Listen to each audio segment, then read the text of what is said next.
আপনার মুখের চেহারা পূর্ণিমার চাঁদের চাইতেও সুন্দর। আপনার এই যে অবয়ব, এই চেহারাটা পূর্ণিমার চাঁদের চাইতেও সুন্দর বলে কিন্তু আপনার শরীরে এত কালো কালো দাগ।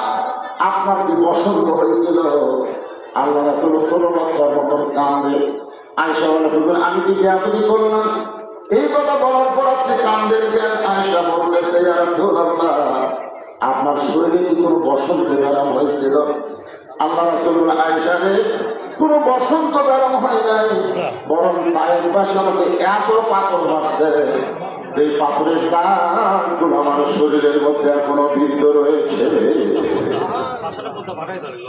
আয়েশা বলতে, হুজুর আপনি একটা কাজ করেন, আপনি আল্লাহ বলেন, আল্লাহ ডাকগুলো দিচ্ছে, ডাকগুলো কথা কয় না, ডাকগুলো ডাকগুলো থাকলে কেমন যেন ভয় ভয় থাকে। এত সুন্দর চেহারা আর শরীর ফেলে দাগ, যেরকম আমার দাগ দেখে আমার বউ ভয় করে। আমার কিন্তু দাগ আছে শরীরের মধ্যে, এই দেখেন এইরকম দাগ। এমনি তো কালো মানুষ, আমার টোটাল শরীর এরকম দাগ। আমি তো বহু দোয়া করতেছি, আমার এই অসুখের দাগ, আর নবীর কি অসুখের দাগ? পাথরের দাগ। আল্লাহ নবী আয়েশা, আমি এই দাগগুলো ইচ্ছা করে আমার দেহের মধ্যে রেখে দিয়েছি হাসরের ময়দানে। আমার উম্মত যখন কঠিন বিপদে পড়ে যাবে, এই দাগের বিনিময়ে আমার লক্ষ লক্ষ উম্মতকে আল্লাহ জান্নাত দিবে। সঙ্গে সঙ্গে আয়েশা রাদিয়াল্লাহু তাআলা একটা দোয়া করলেন, আল্লাহ কলেমার দাগ দিবে, নবীর শরীরে যদি দাগ হয়, সেই নবীর প্রকৃত উম্মত যারা হবে তারাও যেন বাতিলের বিরুদ্ধে জিহাদ করে তাদের দেহের মধ্যে এরকম একটা কোনো দাগ থাকে। দাগ 40 বছর হলে নবীর কাজ করতেছে। হুজুর 6 বছর 40 বছর হলে নবী আমার কাম করে। পাঞ্জাবি খোলো তো, পাঞ্জাবি খুলে দেখে তেলটা একটা দাগ হবে। কিন্তু নবীর গায়ে দাগ, তুই নবীর উম্মত এত দাগ নেই, তুই কোন নবীর কাম করছিস? যে নবীর কাজ করতে গেলে বাতিলের বিরুদ্ধে একটা কথা বলা যায় না, ফিলিস্তিনের পক্ষে গোল করা যায় না, এইটা নবীর কাম হতে পারে না। বলে দেওয়ার কথা ঠিক কিনা? কথা বিশাল বিশাল লাঠি নবীর কাম।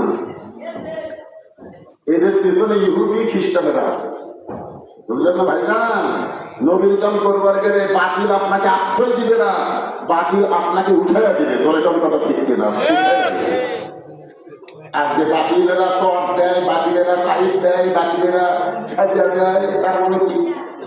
আর আখের মহব্বতে সুগারু ঘুষারু যতগুলো জ্ঞান আমাদের আছে সব থেকে আমরা হয় কিসের আখের মনোভাব। যে ব্যক্তি সুদ খাচ্ছে, ঘুষ খাচ্ছে, উইটা মনোভাব মনোভাব দিয়ে যদি ইসলাম প্রচার হতো, তাহলে আমার নবীর চাইতে ভালো মনোভাব কেউ জানে না। বলে কথা না কেন? তাই ফের ময়দানে পাথরের আঘাত। এই 3টা কষ্টের পরে আল্লাহ তাআলা নবীকে আল্লাহর আরশে নিয়ে যাবেন। নবী ঘুমাইছিলেন কাবার পাশে। আল্লাহ নবী কাবার পাশে ঘুমায় গেছেন। এমন সময় ফেরেশতা জিবরাইল নবীকে আল্লাহর আরশে নিয়ে যাইছে। সুবহানাল্লাহ। এসে বলতেছে, আল্লাহ যাক, আমি ফোরাকের পিঠে করে আল্লাহ আপনার আরশে নিয়ে যাব, যে ঘুম পাড়তেছে কি করি? আল্লাহ বলতেছে, ঘুম থেকে ডাকতে হবে। ফেরেশতা জিবরাইল বলে, আল্লাহ কিভাবে ডাকতে? আল্লাহ বললেন, তোমার জিহ্বা বের করে নবীর পায়ের তালুতে সুর করে দাও। বাবা আদম থেকে আমাদের নবী সমস্ত নবীর কাছে যেই ফেরেশতা ওহী নিয়ে আইছে, সেই ফেরেশতা নাম জিবরাইল। আর সেই ফেরেশতাকে আল্লাহ বলতেছে, জিহ্বা বের কর। জিহ্বা বের করে নবীর পায়ের তালুতে সুর করে দাও। ফেরেশতা জিবরাইল তার জিহ্বা বের করে নবীর পায়ের তালুতে যখন সুর করে দেয়, নবী ঘুম থেকে চেতন করে বলে, জিবরাইল এইটা কি করলে? আমাকে নাম ধরে ডাকলেই তো আমি ঘুম থেকে চেতন পাইতাম। জিবরাইল বলে, রাসূলুল্লাহ আপনি আপনারা চেনেন না, আমার আল্লাহ আপনারে চেনে। আপনি আপনারা চিনেন না, আল্লাহ পাক আপনাকে চিনে, যার কারণে আল্লাহ হুকুম করেছে এভাবেই আপনাকে ঘুম থেকে চেতন করতে হবে। আল্লাহ রাসূল জিবরাইল চেতন করার অর্থ আর একটু মেহেরবানি করে বাইরে চলে যায়, একটু বাইরে যাওয়ার পর বলতে হুজুর এই যে জন্মের লোকের পানি দিয়ে আপনি ওষুধ করেন। এখান থেকে বোঝা গেল ঘুমায় গেলে ঘুম থেকে সেরকম পানি কি করা লাগে, ওষুধ করা লাগে। আল্লাহ নবী ওযু করার পরে বলে জিবরাইল কি করা লাগবে? বলে হুজুর একটু কষ্ট করে আপনি একটু সামনে চলেন। সামনে যাওয়ার পরে এত সুন্দর একটা পানি, আল্লাহ রাসূল বলে জিবরাইল ঘুম থেকে চেতন করে সুন্দর পানি দেখানোর জন্য কি আমার নাই? জিবরাইল বলে হুজুর এই পানি দেখার জন্য আপনাকে আমি নাই।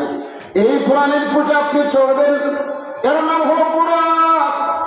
বিজলির চাইতেও আলো চাইতেও কোটি কোটি গুণ বেশি গতি।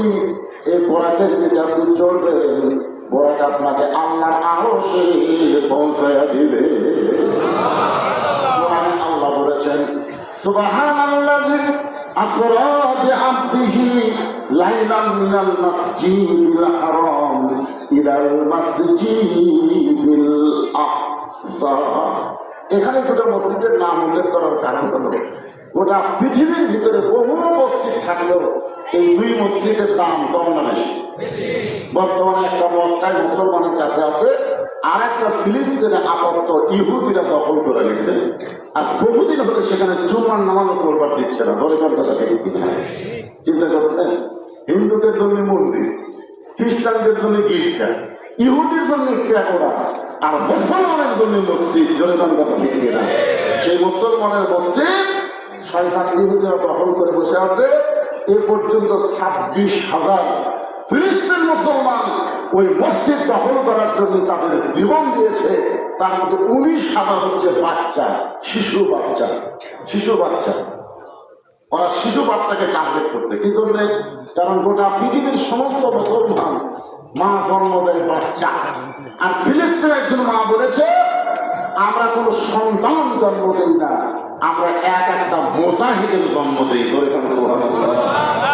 আপনি সন্তান জন্ম দিয়েছেন, পুষতে কাঁদতেছে, ভাত খায় না, মোবাইল চান করে দিচ্ছেন, মোবাইল দেখে আর ভাত খায়, মোবাইল দেখে আর ভাত খায়। তুই বড় হলে তুই মান হতে জানো, বুঝবার পারতেছে না, পরে বুঝবে।